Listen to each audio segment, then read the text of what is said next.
Okay, good evening, everybody. Is my sound good? Very good.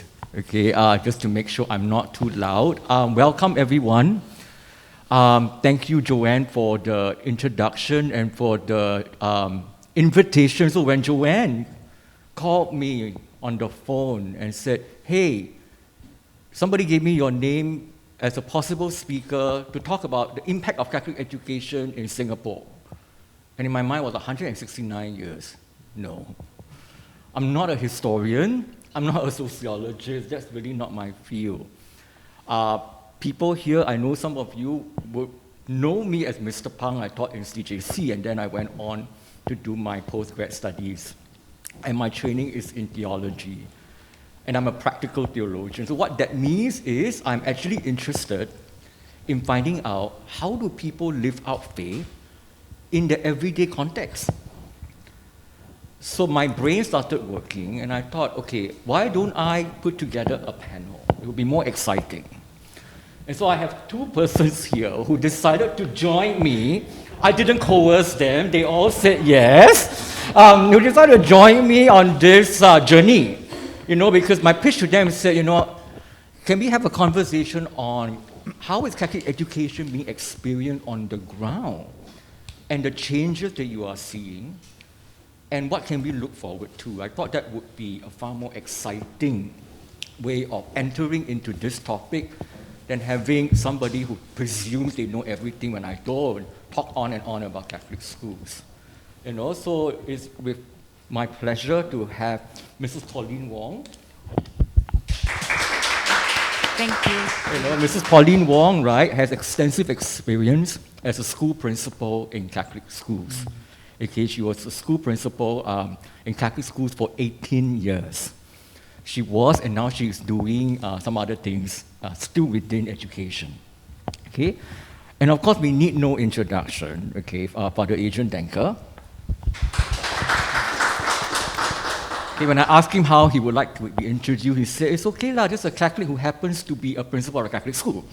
Okay, and I would just say that. We all know where he is right now. Okay, he's finishing up his term in SJI.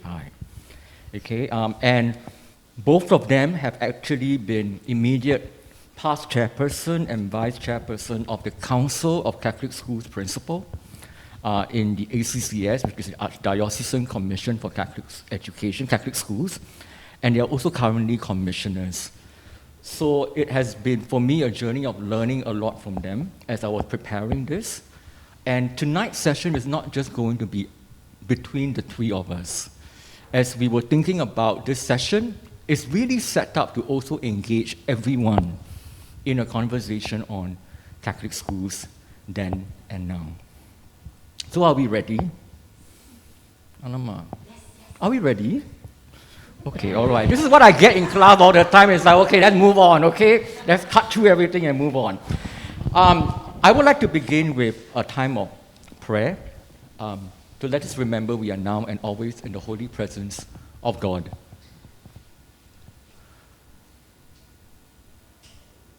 And maybe to recall the day that we have had. And to recall what are some of the things that we are grateful for.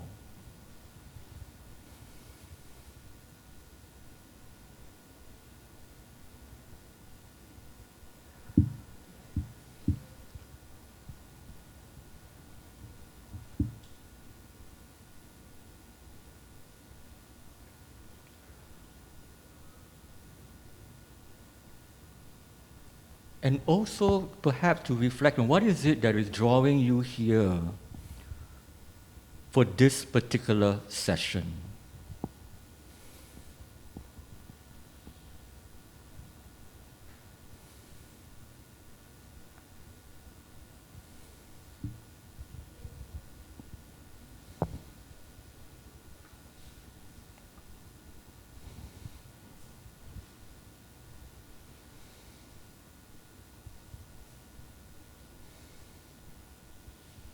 And where might faith play a role in drawing you here for this session?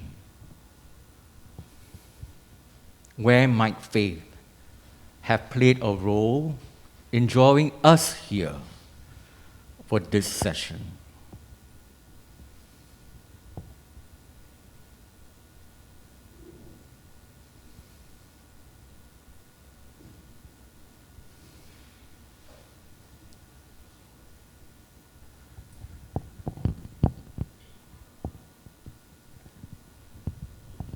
And we bring all of that right now to the Word of God from Matthew chapter 13, verses 31 to 32.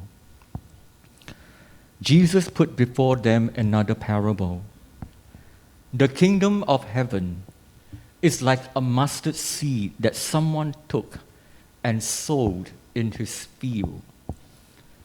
It is the smallest of all seeds, but when it has grown, it is the greatest of shrubs and becomes a tree, so that the birds of the air come and make nests in its branches.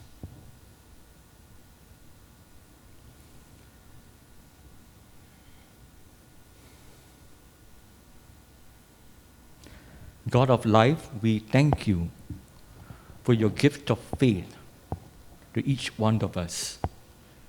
We thank you for gathering us here this evening, and we ask for the inspiration of your Holy Spirit to be here with us, that our conversations may reveal more and more of your wisdom and your love for all of us.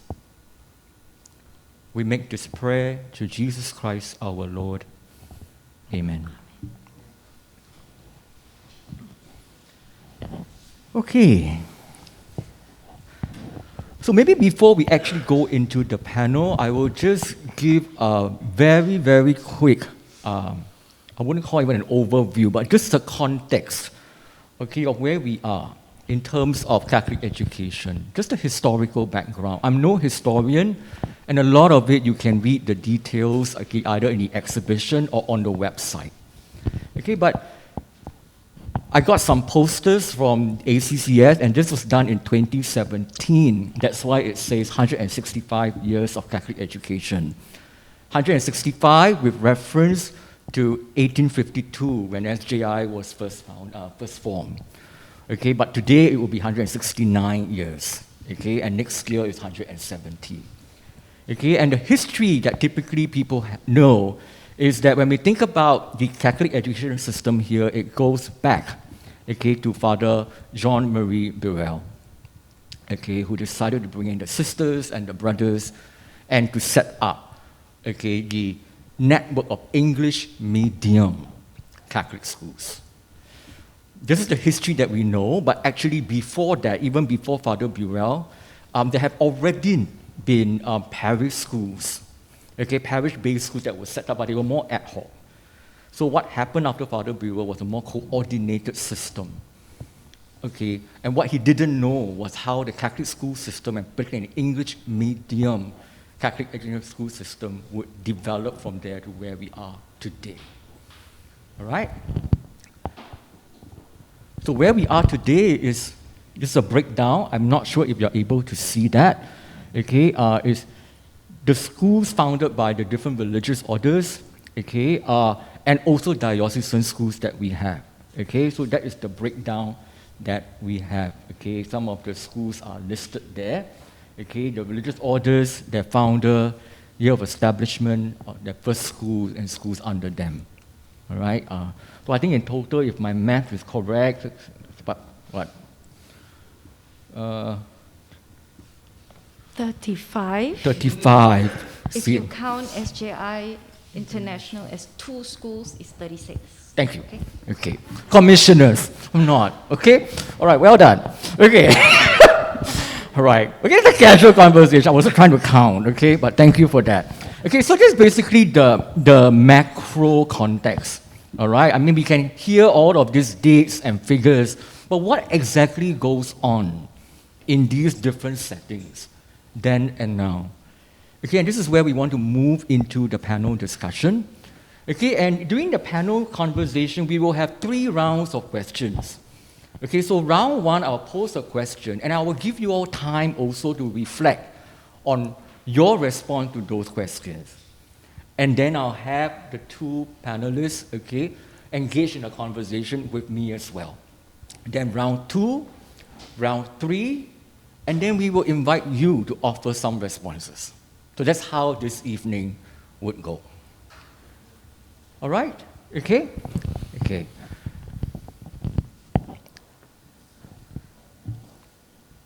So round one, the question is, what are some of your significant memories of being in Catholic schools? What are some of your significant memories being in Catholic schools? For some of you, it may be knowing somebody in Catholic schools.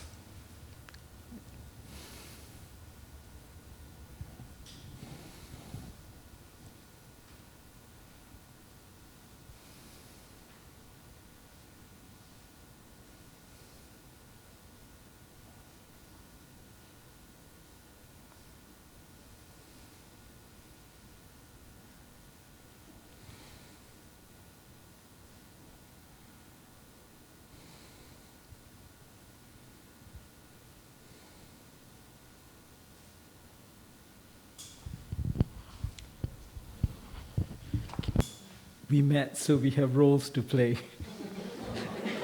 I would have been a gentleman and I would offer the lady first, but she decided that I should go first. Yes, please. Thank you.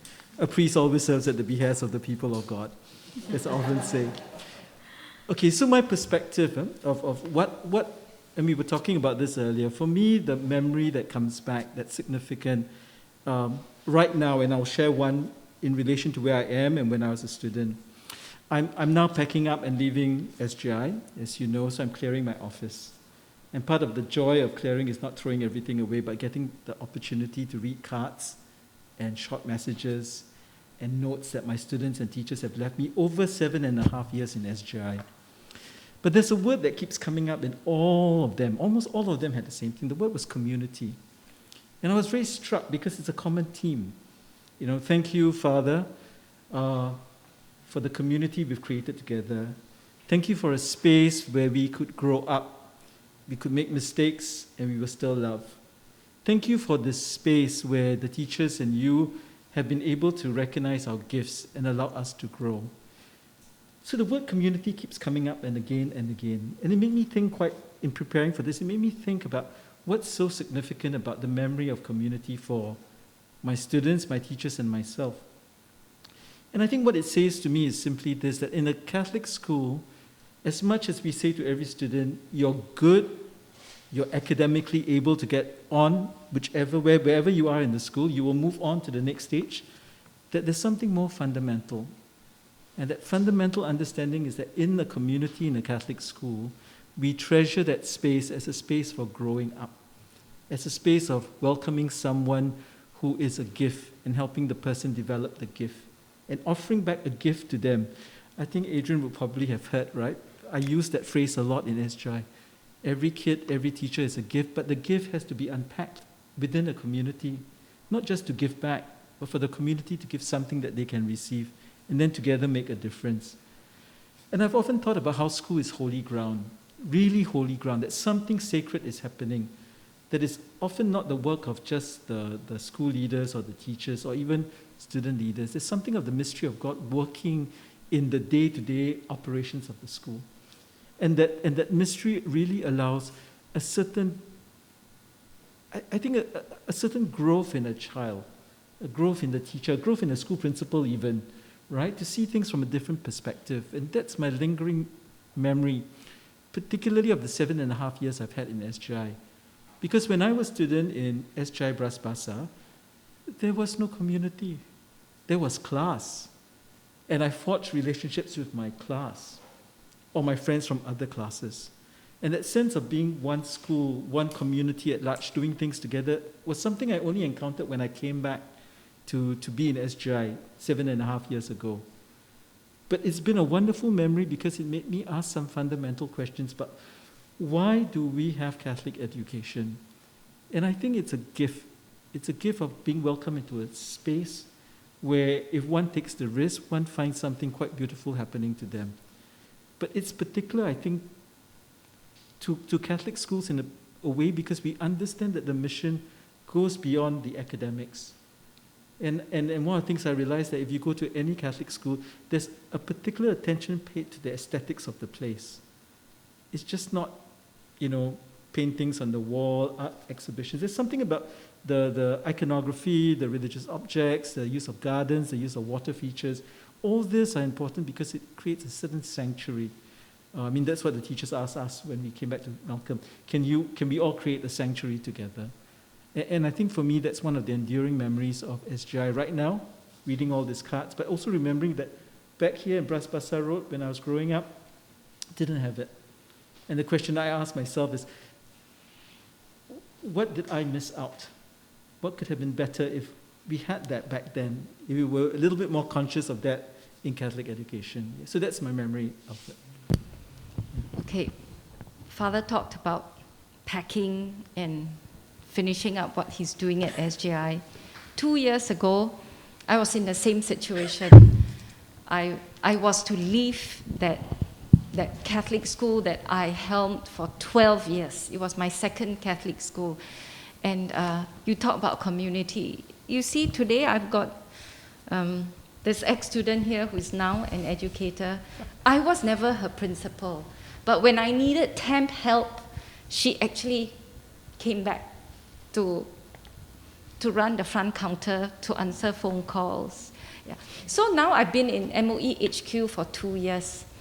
And I must tell you, I really miss the children. That's why today I'm so glad Young Man is here. Congratulations. Because education is about the child.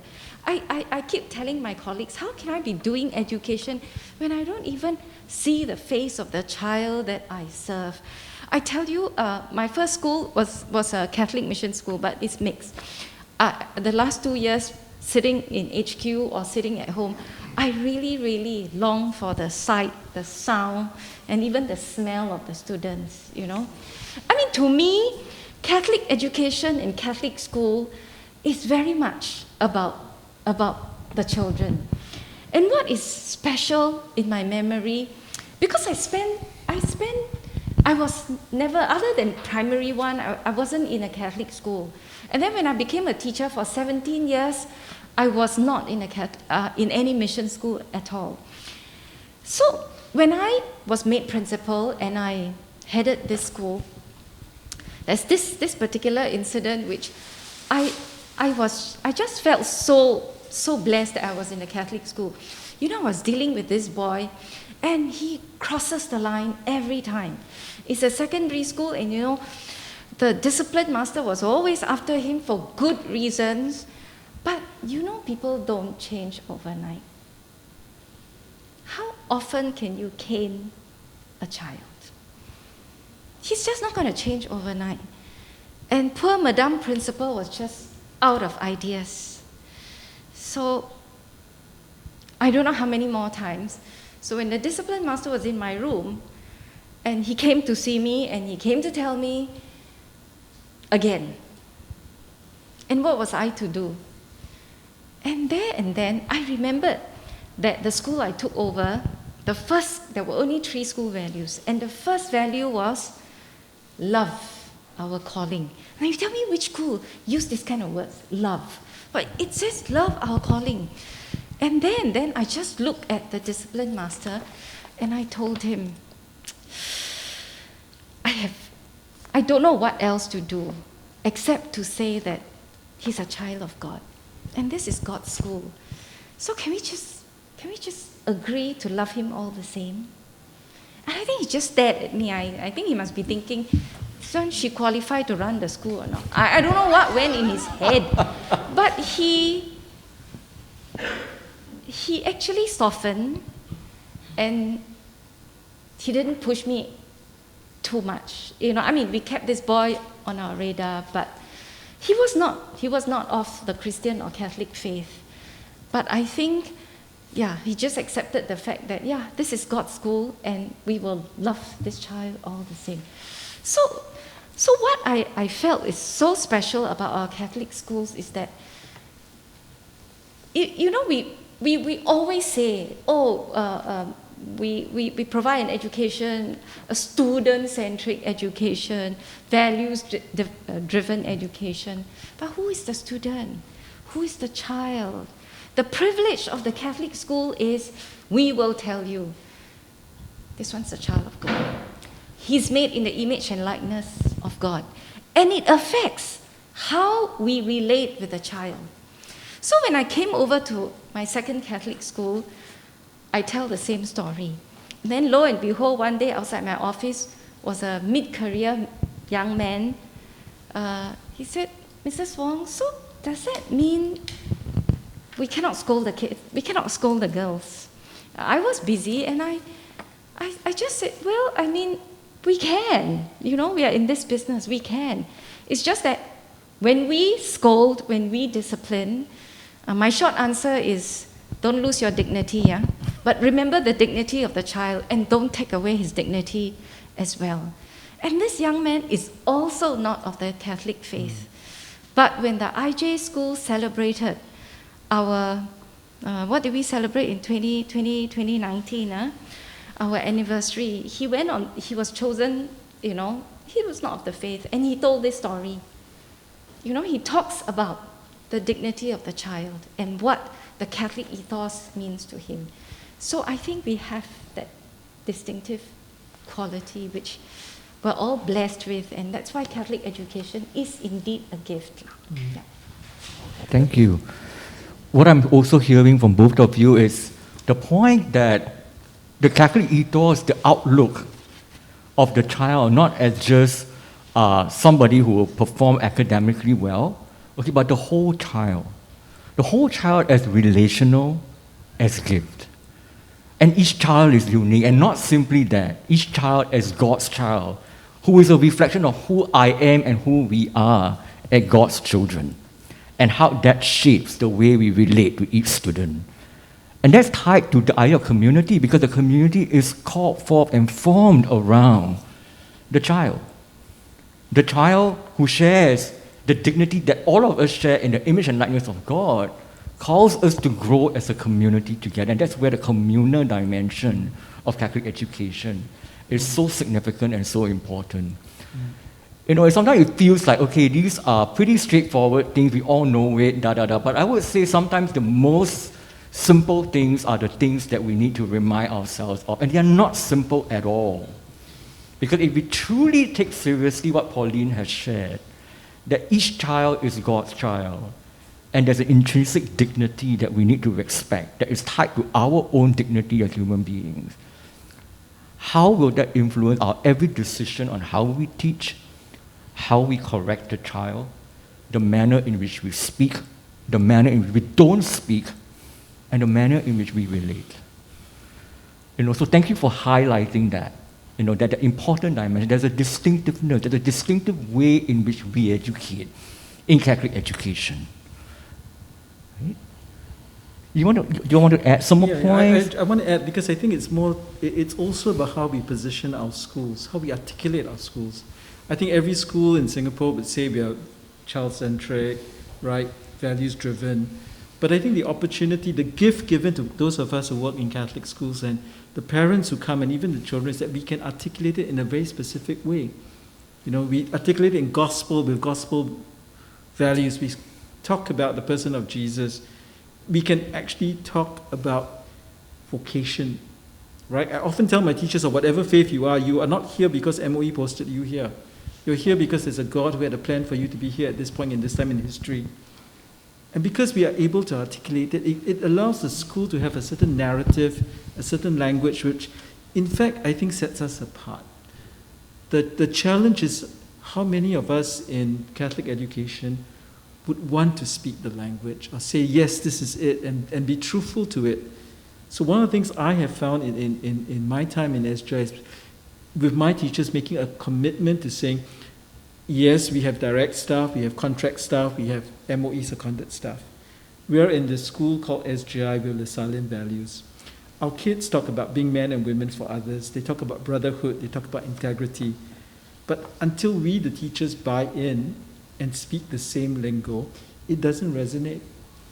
And I think that's one of the things we very intentionally over the last few years said, we've got to do something about the formation of ourselves as teachers and educators. We too have to understand the values, speak the same language, so that it becomes a whole ecosystem that says we resonate and we understand why we are in a Catholic school and why we are here as Lasallian educators working in a Catholic school. Did you want to add anything? No? Right? Thank you, Father, for that. I think it's the intentionality, okay, the relationship that changes the teacher as much as we form the child and transform the child. And it's not to lose sight of a certain distinctive flavor that we can take for granted. I want to move on to the second question, which is often sometimes like it's fine and good with all of these, but there are real changes that are happening. So what changes are you seeing in Singapore that are shaping the experience of Catholic schooling today? And in the midst of these changes, what would you say to be an enduring value of Catholic schools for us? Just take 1 minute for us to consider this for ourselves.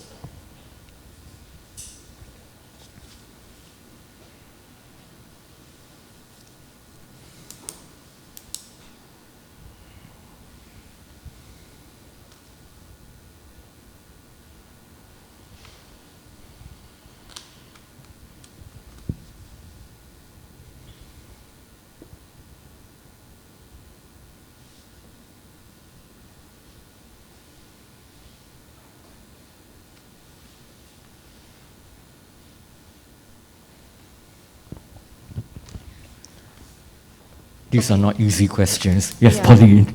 Alfred gives us a very tough time with all his questions. Over time, I think the world has become very pragmatic. I remember this conversation I had with a young teacher. I don't have theses like these two gentlemen, so I can only tell you my old lady stories. This teacher, she's actually very bright, She's a scholar, and she's teaching physics, but she's very passionate about dance.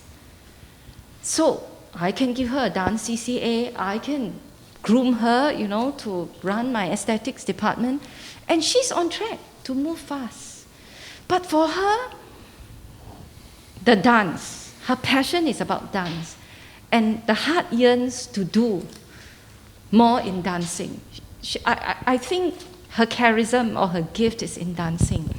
And she was talking to me because she was just waiting to finish serving her bond to leave the service. And she was feeling very low because she was a first-class teacher, very good physics teacher, mind you, and she's on top of things. She can make a very good teacher. And I can see her, even as a principal, if that's what she wants to do. But she wants to go into dance. So she was sharing with me that when she finishes her bond, she would leave the service. But she has decided on that. But she was very sad because her parents didn't understand.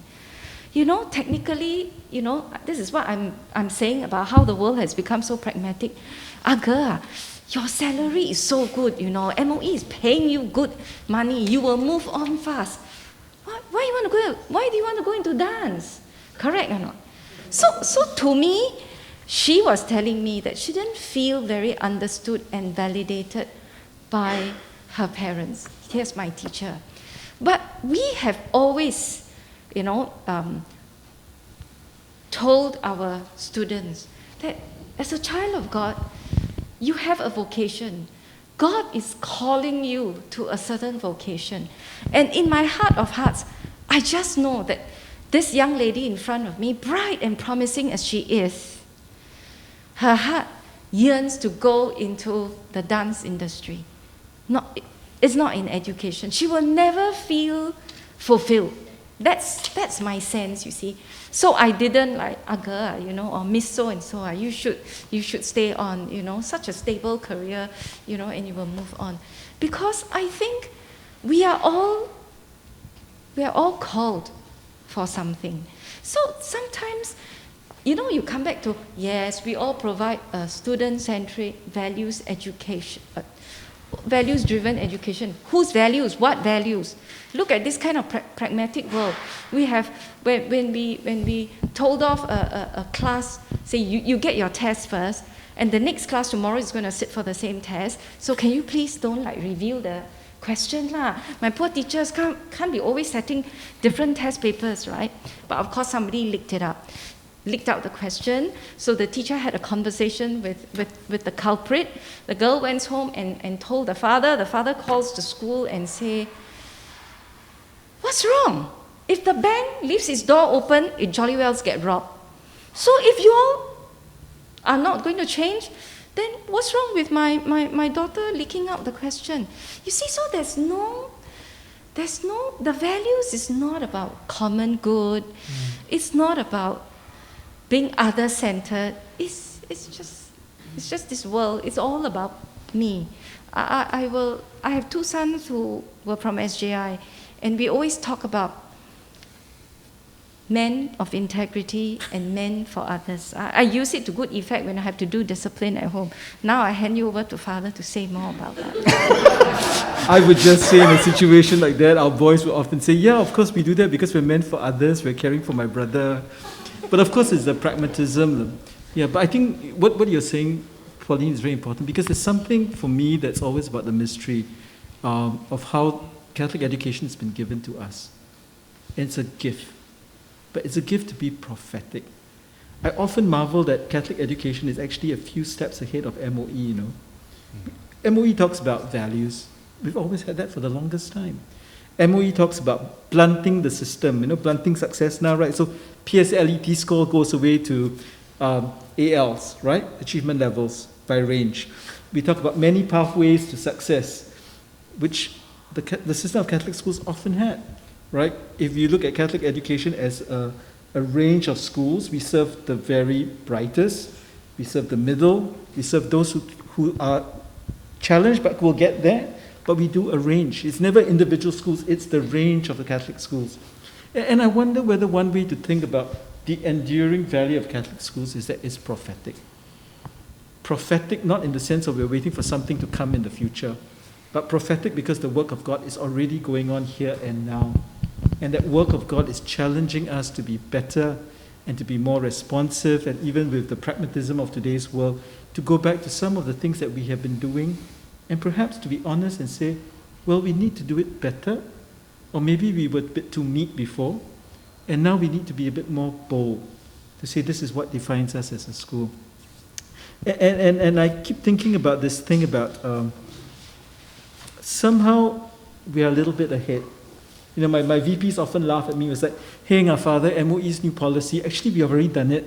Then we call a few schools, yeah, we've also done it. And it made me wonder, what is it that's going on in Catholic schools? And maybe that question is, we are prophetic because we need to ask ourselves each time, how do we do the tasks better?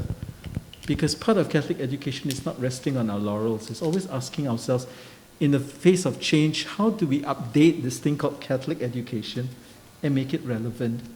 Because the students we have are not the same. We serve a range of students. How do we meet their needs at different points in time? How do we improve ourselves so that we constantly are able to meet the needs of the students who come to our schools? And for me, every time I see something that MOE does, I always look back on our education, our own Catholic education, and say, actually, we've tried that before, or we've done it before. We don't use the same words, but it's already within the schools that we have. And yes, maybe we are doing it well.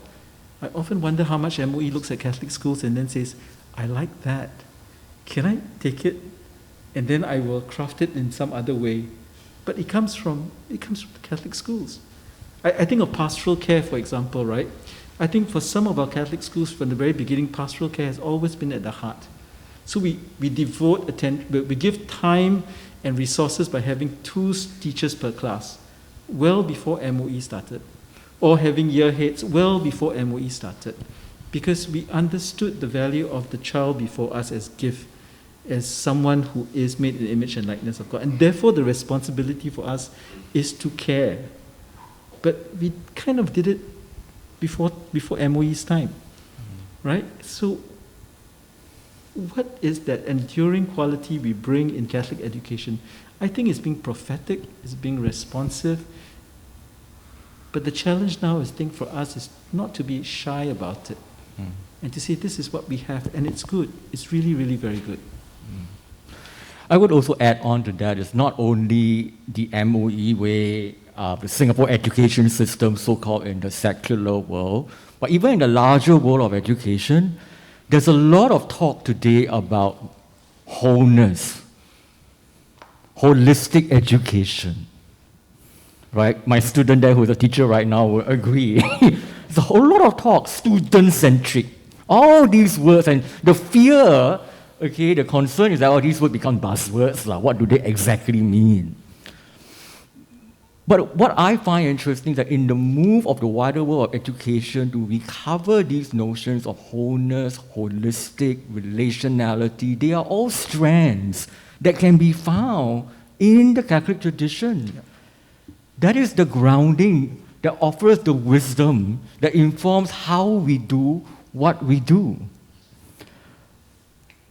So when Father Adrian talks about the prophetic, it returns us to what we already have. There's a timeless constant that we always uphold. But the timeless constant have to be made sense of to a timely response in what is going on in the world. And our realities of our young people today are very different. I was talking to somebody the other day. I'm quite afraid of entering the classroom these days with young people because I find that at my age, I cannot connect anymore. I said, you all seem to be in a different world. You know, that was frightening for me, actually.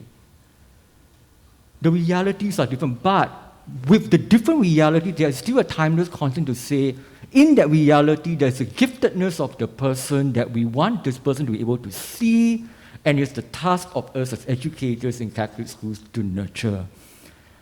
And Pauline's story, right? We're never tired of your stories. I thought they were just powerful illustration, especially that as you were sharing, I really wondered how many school leaders would actually talk to their teachers and be in that relationship with the teachers in that way.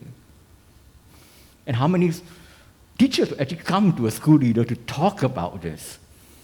But the world talks a lot about jobs, career, profession. They're all good. And even when we talk about student-centric, what is good for this young person so that this person can get a job? It's important to survive. It's important to live a life that earns you a responsible income. But what we offer is, we're not negating that. It's the depth that we are called to. It's not simply a profession or a career. It's a vocation. It's a call. And I think what is powerful for me as Catholic educators and why I believe so much in it is that it awakens in people the sense of a vocation in love for God and neighbor. And vocation does not always have to be something that you're really good at or achieving. But all of us are called for a different purpose. And the student-centric language doesn't always mean that we are there for the student as a whole person. Student-centric can be with the student without a soul. So this language, in Catholic education, we do it and we interpret it through the lens of a richness of a tradition that goes back to thousands of years in the life of Christ, in the church fathers and mothers, and on, that entire way of why that is important for us. From a perspective of faith, that this person is not simply a mechanical person or an instrument. It's a person with depth, with spirit, with soul, and with purpose. Okay, I'm getting a bit too much. Okay, Pauline, you want to add anything? No? Okay, we'll go on to the third round. Christian is laughing there, my colleague there. Third round. I think this moves us very well into the third part, with all these changes, and in the midst of these changes, what's the enduring value? where do you see opportunities for renewing the mission of Catholic education in our Catholic schools? So perhaps another way to put it would be, where can we where can we be bolder? All right, where can we be bolder? Okay, what is the mindset that some of us need to change about Catholic schools and those of us who are in Catholic schools and about Catholic education, you know? And what are your best hopes? So, 1 minute for us to think about this. Opportunities you see.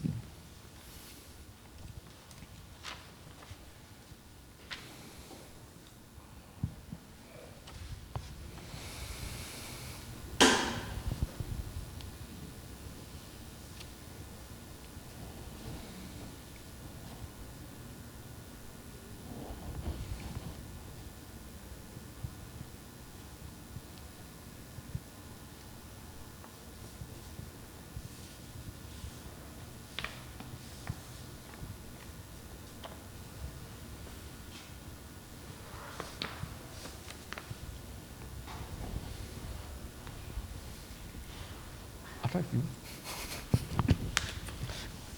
Do you want to start? Okay. Then might we deviate from plan. Now I start. No, because when we discuss, Okay. you began well, so All right. it's a duo lah.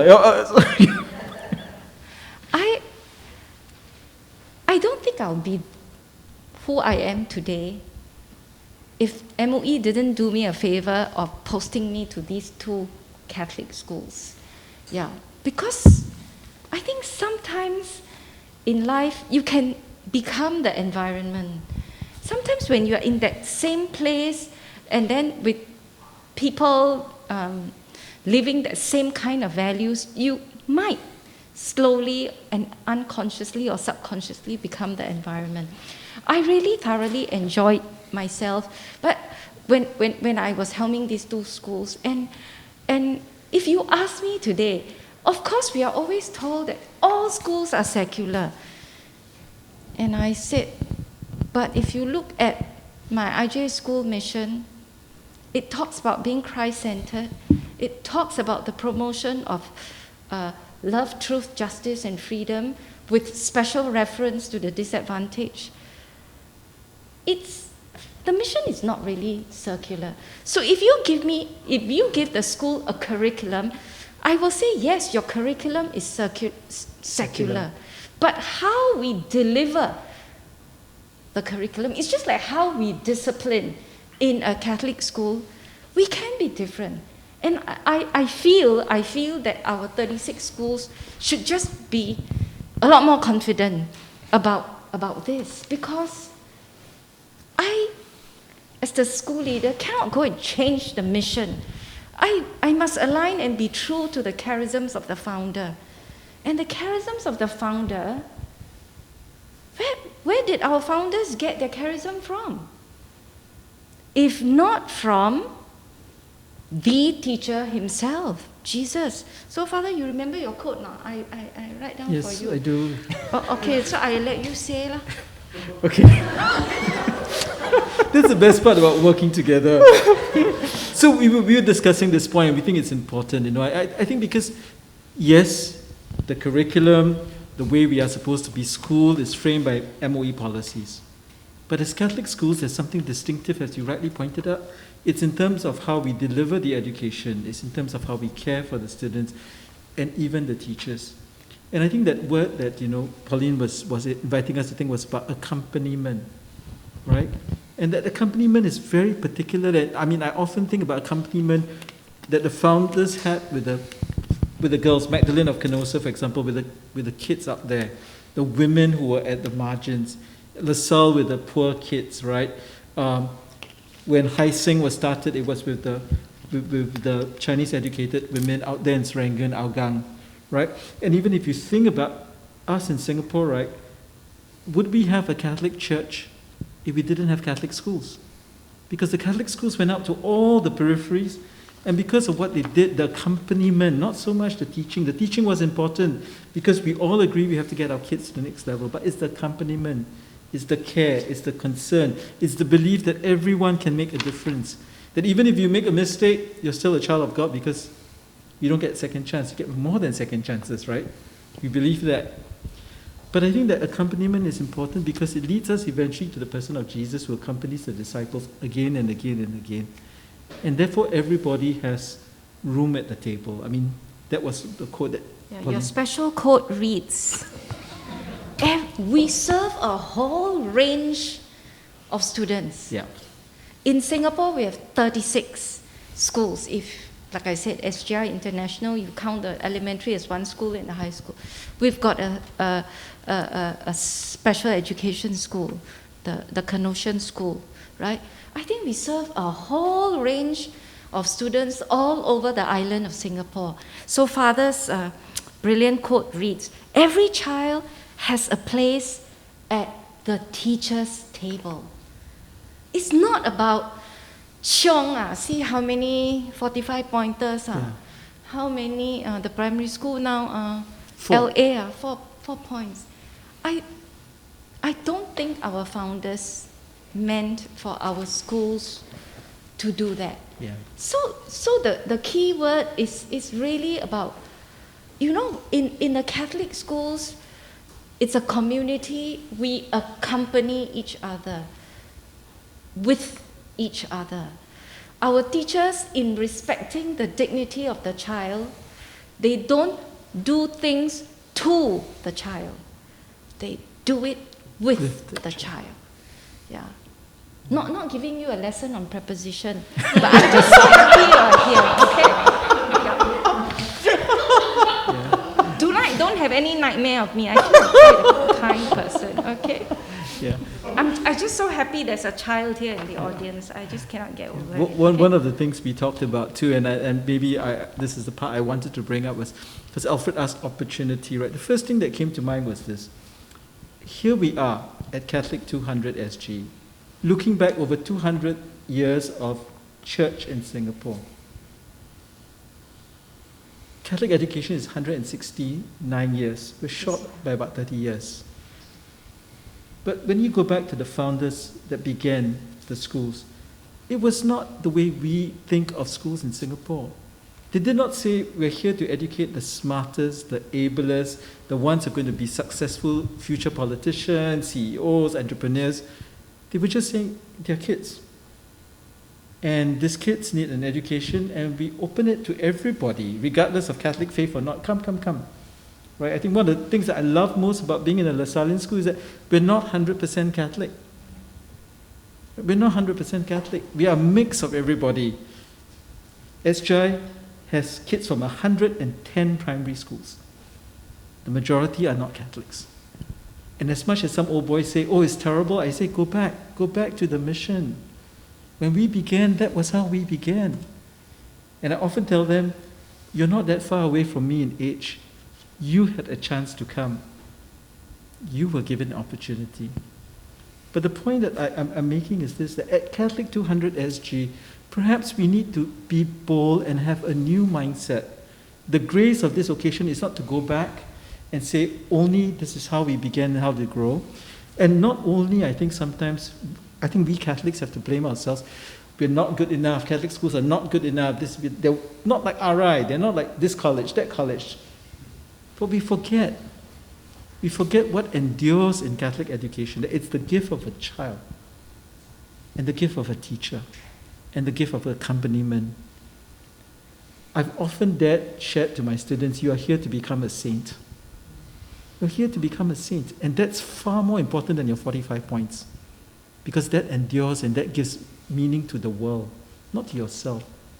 So I see Catholic200 as an opportunity, really, for us to pause, look at ourselves honestly and say, as Catholics, those of us in education, what have we done right? And let's own it. And let's be bold to say, this is really, really very good. Thank you, Jesus. And let's move on. And then for the parts that are not so great, okay, we can do better. Why? Maybe because we were too meek. We accepted that we're like that. But actually all our schools offer something excellent. Can we pull on that and build on that? And then maybe for the larger community of the church is to look at Catholic education and not say, this school is bad, this school is good. I want everybody. I only want my son in SGI Junior, or my daughter in IJ. But can we look at the whole school as a system and see the gift of that magnitude? And see perhaps that the offering, the invitation at Catholic 200 is, can we look at that as a gift and see where the giftedness in us and be proud of it? And then say, how do we want to nurture this gift called Catholic education in Singapore for the people who will come after us? I mean, those are my thoughts. Thank you for that. There are many thoughts swimming in my head, but I'll just mention three. One, right, okay, is the relationship between Catholic schools and the so-called secular. They are not opposed. You know, sometimes we hear the secular is not religious. They're not opposed. I think we live in a secular world that affords a space for Catholic schools and other faith-based schools. The question then is, what is the value add, if I may use the term, what is the value we add on and enrich and give depth to in the world that we call the secular in education? So that's one, right? Two, oh my gosh. You see what I mean? Yes, second one is the notion of excellence. Again, right, okay, I hear this very often. I go Catholic schools, it's the person that matters, results don't matter. Now that's the other extreme. Okay? Results still do matter, but we take you as you are and we expand the understanding of excellence. So I think where we offer is a wider and deeper understanding of what excellence means. It's not just solely academic results. In fact, it's unrealistic for any of us to expect any child to do very well in all subjects, because there are some subjects that we don't always do well in, but it's not a point. So the notion of excellence, the language of excellence, is given more depth and expanded. And it's the language of give to kind of go beyond the language of excellence, not to oppose it, but it's to really excel in what you are called to do. Because you are called to the fullness of life, and in what you excel in what you're called to do, you serve that. That becomes your contribution to the community, to the common good. And the third point, when we go back to the founding of Father Burrell, when he set up the school, what is interesting in those schools, it was never his intention to have a ghettoized Catholic community. The schools developed, they welcomed everybody, and they all contributed, and particularly English medium schools. Why? Because English language was needed at that point to raise up a whole group of people to the social class. There was a social leveling of that, and with these people, they contribute to the wider community, to the common good. And so one of the questions that came up for us as a kind of a connected question to this is, can you imagine what Singapore would be like if we had not had the Catholic school system? Which goes back to why are we celebrating this particular Catholic SG 200? It's not just simply rah, rah, rah and nostalgia, and let's go back to the good old days. No, it's not about nostalgia, but it's remembering what endures, but it's always responsive to what is present to the future. What is it we treasure? Do we even see the Catholic tradition and the Catholic ethos of educating a treasure? Because until we see it as a treasure, we find it very hard to see its relevance. So with that, right now, I know it's 8, we have about 8:15. Okay, if you don't mind, I think it's engaging enough for you to want to stay on. You know, this is the most exciting part, but if you feel like you really need to go away because you're really hungry, it's okay, all right? But there are also biscuits outside. Okay, so we want to move on now with all that you have heard, okay? And I know there may be many thoughts, many questions. I'm going to take a pause for 1 minute for you to basically recall all that you have heard. What have come up for you? What question do you have? And even responses that you might have to the question, the 3 rounds of questions that were being discussed.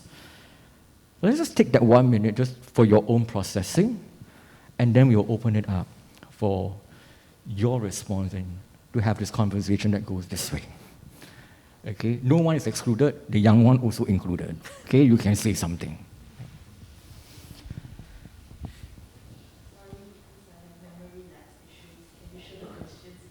What's that? The questions.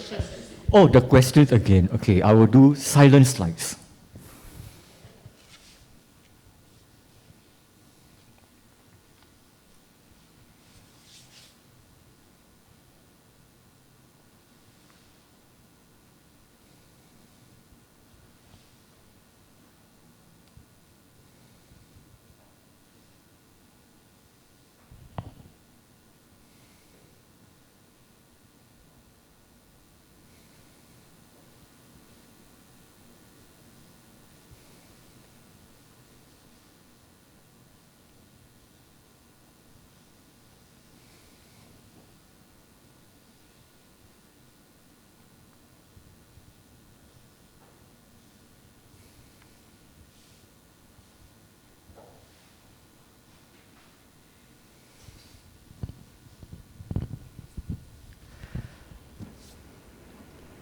I think I'll get the ball rolling because I grew up in a Catholic school for most of my life. So primary school, St. Michael's, now SJIJ, and then right after that, St. Patrick's. Yeah, so I would say in response to question number one, it's not so much of physical activities that I remember. It's more of the values. So in primary school, I don't know why. At that point in time, I think it was Mr. D'Souza. He mentioned one thing that stuck with me till now, and he only said it once to the whole school, right? Which was "Are they life?" And that stuck with me throughout. So it's a list of values. The first one is AHD and then LIFE. So it's adaptability, humility, diligence, lifelong learning, integrity, fraternity, and then empathy. And he only said it once, but it stuck throughout, right? And I carried that on to St. Patrick's, which was where a lot more of the funnier memories were being made up. St. Patrick's is opposite. So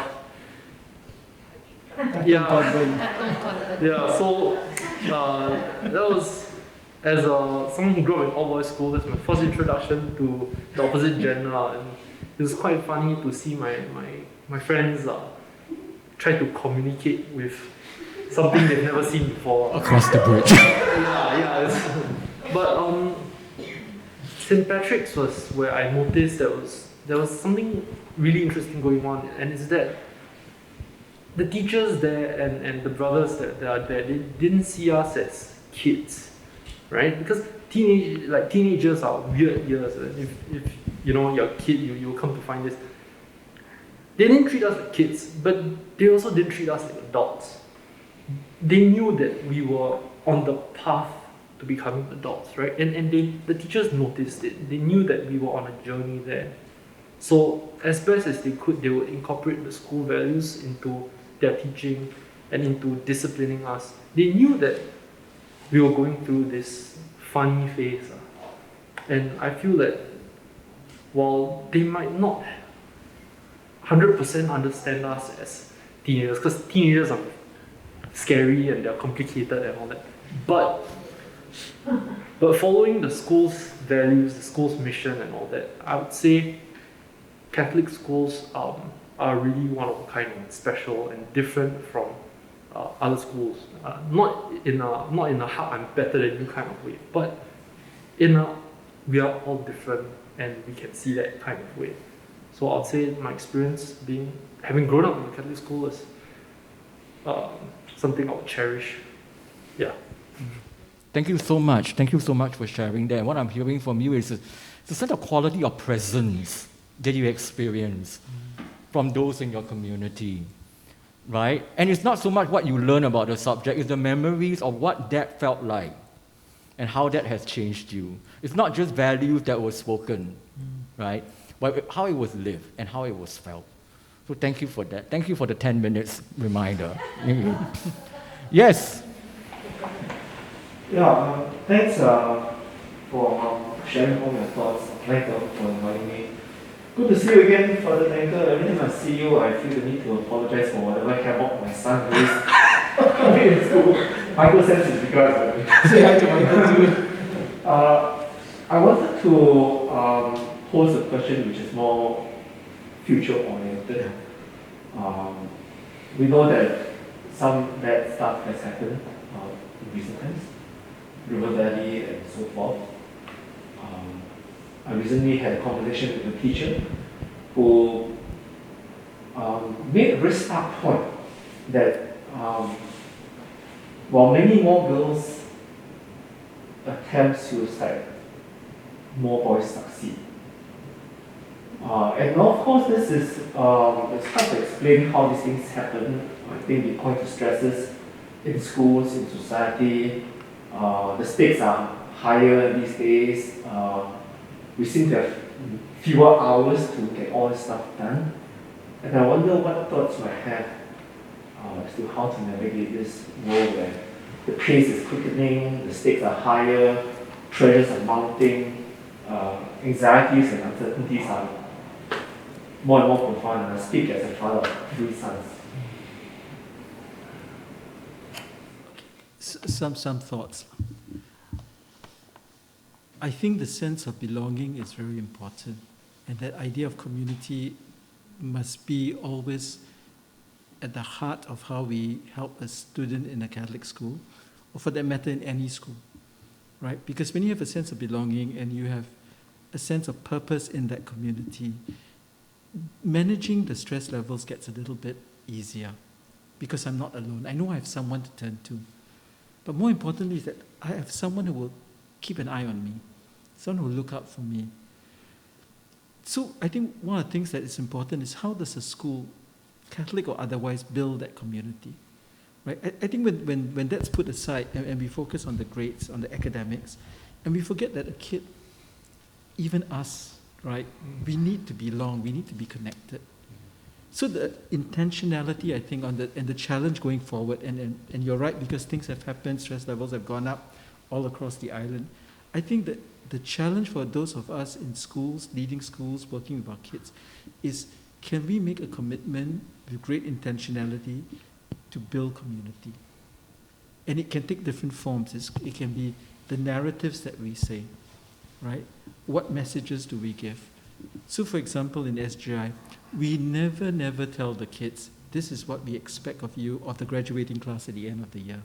We never say for O-levels it's going to be 10.5, right? Or IB is going to be 14 of you with 45 points. We don't. What we tell them is that, where would you like to go? We will help you get there. Right? So the messaging is important. But it also means, I think, intentionality, working with certain systems and processes to say, how do we build a community from day one and all through the number of years? So all the different programs, what peer support systems can be in place. But I think the most crucial thing is that, can I, the teacher, know my student as a person? I know his story, I know his challenges perhaps, what's going on at home. I know him by name. You know, and I think it's fundamental to, not just for the student to have mental well-being, but he knows he can come to. I mean, I'll just end off with this thing. One of my joys in SGI, in fact, one of my sadness is that I am leaving an office which is all glass. And the joy of that is that the kids come by and they wave, they knock on the window, I open the door, we talk, right? But because I get to see them, they get to see me, I can tell, and if I look at it and they'll come in and talk. And I think sometimes it is that connectivity that's important, but it has to be intentional. You know, it has to be intentional. I don't know if Pauline would also have the experiences. I find that if our children grow up with that belief that the human person is more than just matter, you actually have a soul. You are a human being. You are not a human doing. Sometimes we need to be more than to keep doing. Singapore society is a bit crazy. Everything is do more. More is always better. More is not always better. Yeah. So I feel that this is where there's this. I can't remember the author who said this. They said the child who is loved at home will come to school and learn. The child who is not loved at home will come to school to be loved. And it's only in the mission schools that will talk about love without being squeamish. We know that love is our calling because God is love. And we tell each child that it doesn't matter what you achieve, you are precious. And I suppose if we say this and we mean it and we live it, and the child in this community knows it, if I know I'm special, I'm not so likely to harm myself. If I truly believe that Jesus lives in me, I'm not so likely to do that. So that's myself. Easier said than done, because life is so fast-paced, as you rightly say, and there's so much of expectations. But so that's why I always say, people can say student-centric, but who is the student? Who is the child? We all need to have more conversations about who the child is. Yeah. And that child must know. Yeah. I would even add on, not just simply who the child is, but whose child is this? It's whose child is this? It's talking about belonging. Whose child is this? It doesn't belong to just a family, a particular culture. It belongs to God, ultimately. To whose child? And how do we allow that question to shape the way we think about how do we build school cultures? I'm going to hold back. I can talk a lot more, but I just want to have one last comment, one last question. Yes? Hi, I'm Jared. I teach at a non-Catholic school. I just want to quickly share that I grew up in a Catholic school, and I remember fond memories of it. So one thing that I miss is definitely the idea that I'm a choir teacher in charge, and we can't sing Christian-related music in school. And I think that's something I miss, because I think it's one way of evangelizing. But that was just a comment. I think the question I have is, we talked a lot about today the relationality between Catholic schools and secular schools. I'm interested to hear from the panel more towards, I know that ultimately we're centered with the mother church and parish community will be a strong area. So I'm wondering how can Catholic schools, maybe the panel can share, what are the opportunities for Catholic schools to contribute back or form a stronger link or connection back to our parish communities.